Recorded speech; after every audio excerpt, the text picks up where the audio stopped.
ರೂಪಲಿ ಗೌರಿ ಗಂಗೆ ಬಣ್ಣ ಬಣ್ಣದ ಚಿಟ್ಟೆ ಹಂಗೆ ನೋಡೋಕೆ ಸಾಲಾಗಿಲ್ಲ ಎರಡು ಕಣ್ಣು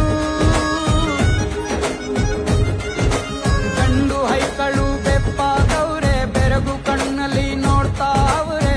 ದಾವಣಿಲೆ ಬೀಸುತ್ತಾರೆ ಹೆಣ್ಣೈಕಳು